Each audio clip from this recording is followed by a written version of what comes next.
Ya jina la Bwana libarikiwe. Ya nilitaka tu kuambia kitu kimoja mchana wa leo, ndugu mpendwa msikilizaji, unayenitazama, unayenisikiliza. Kuna vitu ambavyo tuko tunavifanya saa hizi, ni vitu ambavyo havifurahishi, ni vitu ambavyo havipendezi.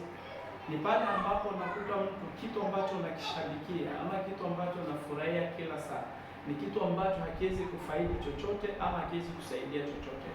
Unakuta vijana wengi kwa sasa tunapoteza muda wetu bure tukishabikia Cristiano Ronaldo, Lionel Messi ambao ni mabilionea, milionea, wana pesa zao na wana pesa, lakini hawezi kusaidia kwa pesa ambazo mtu wako nazo. Sasa unajikuta wewe ambaye uko Kakuma leo, uko Nairobi, unamshabikia mtu ambaye hawezi kusaidia chochote katika maisha. Unamshabikia mtu ambaye hata hakujua. Kuliko focus na goals zako, kuliko focus na kile kitu ambacho kinaweza kusaidia kesho, unakuta na focus na Cristiano, Lionel Messi ambao hawatakusaidia.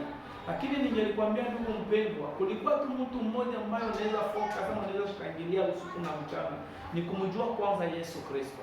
Lakini watu wengi wanashindwa kumshabikia Yesu Kristo, wanashabikia vitu ambavyo haviwezi wasaidia katika maisha. Yes, neno linatuambia wazi, kuamini pasipo kuona yafaa katika safari ya Mkristo wa kwenda mbinguni.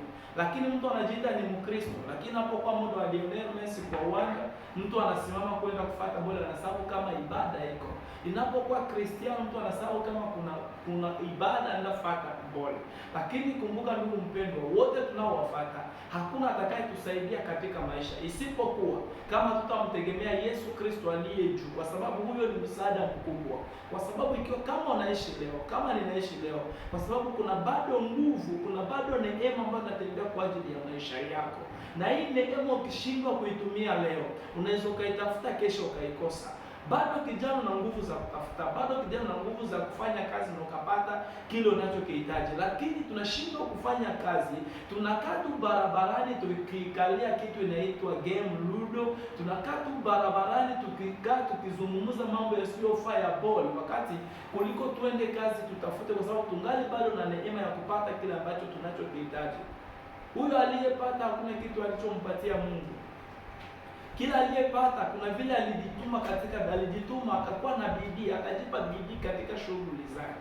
Which mean bidii yako inaweza kukupona, bidii yako inaweza kukusaidia, bidii yako inaweza kukufikisha kwenye malengo yako makubwa ambayo ulitarajia kukua kesho.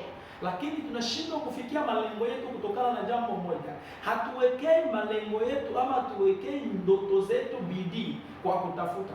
Lakini unapoweka bidii katika shughuli zako, unapoweka bidii katika mambo yako, unapoweka bidii katika ndoto ambayo umeichagua, ni lazima Mungu atafanya jambo kwa ajili yako. Na kile kilichokuwa chako katika maisha ni lazima utakipata. Ndugu mpendwa, ningelikwambia tu, acha kushabikia watu ambao hawawezi kusaidia katika maisha.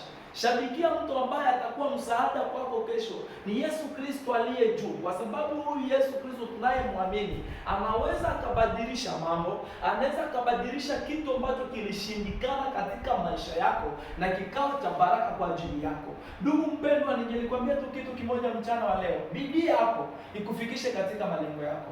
Bidii yako ikufikishe katika ndoto zako. Bidii yako ikufikishe katika kila kitu ambacho unachokihitaji katika maisha. Usingelilia kesho kwa kumshabikia mtu usiyemjua. Shabikia Mungu, kwa sababu unapoamini pasipo kuona, ni lazima jambo linafanyika katika maisha yako. Ndugu mpendwa, mchana wa leo ukawa mchana wa baraka kwa ajili yako na neema kwa ajili yako. Naye nisikiza, jaribu kupambana na maisha yako, usipambane kwa ajili mwingine alipambana nao. Pambania maisha yako. Pambania maisha yako, kwa sababu muda tunaoishi na siku tunazoziishi ni kila mtu kujitegemea. Najua itakuwa baraka kwako mchana wa leo, na Mungu akubariki.